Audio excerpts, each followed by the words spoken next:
Bonjour les petits Miu. Aujourd'hui, une petite émission consacrée donc aux Misérables. Pourquoi vous me direz les Misérables? Parce qu'en ce moment, ils sont bien à l'honneur dans les différentes éditions. Que ce soit chez Kurokawa en 8 tomes, comme ici, dont je vous montre le premier tome. Que ce soit aux éditions Soleil, Victor Hugo, Les Misérables, donc Soleil Manga, voilà, dans les éditions classiques, en one-shot. Et vous pouvez aussi le trouver chez Nobinobi, dans l'adaptation des grands classiques. Pour ici, je vous présenterai que Kurokawa et Soleil Manga, tout simplement parce que l'autre, je ne l'ai pas en ma possession. Et à vrai dire, je n'ai pas vraiment envie de l'avoir, vu le peu que j'ai vu. Donc, nous allons parler de ces deux-là. Pour le premier, donc Les Misérables chez Soleil Manga. Donc, vous voyez un dessin très pur, très même européanisé d'une certaine manière.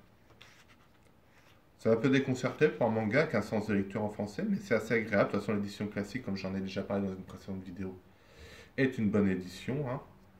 Bon, ce qu'on pourrait dire, le seul regret qu'on pourrait dire, c'est que parfois il manque un peu de détails. On aimerait bien savoir un petit peu plus, puisqu'ici il s'agit en fait d'un résumé.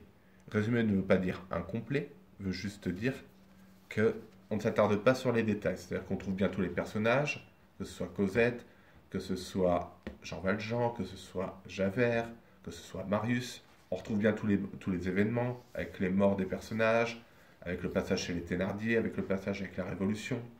On retrouve tout. Mais c'est vraiment un condensé, ça donne vraiment une petite approche de l'œuvre qui cependant est très, très bien adaptée. Hein. C'est clair, c'est limpide, voilà. C'est abordable aussi pour tout âge. Avec un petit côté dramatique et tragique, mais sans trop, donc c'est pas violent. Un peu moins en tout cas que le roman ou d'autres éditions.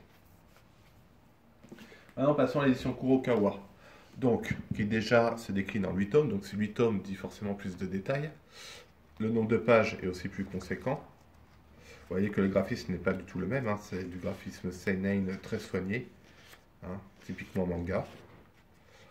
Avec donc le sens de lecture, comme j'ai dit, en japonais. Avec un point particulier qui est mis sur les émotions et sur aussi les métaphores, hein, quand on voit par exemple Valjean qui est comparé à un lion en cage. Hein. Donc on voit tout de suite qu'on demeure plus dans l'aspect psychologique, plus que les événements. Ce qui est important, c'est l'évolution des personnages et surtout de Valjean. Donc forcément, le côté tragique est beaucoup plus retranscrit. On retrouve beaucoup plus l'œuvre de Victor Hugo. Aussi, forcément, on a plus d'émotions, c'est plus adulte, c'est plus dur, c'est plus, voilà, d'une certaine manière, plus réaliste.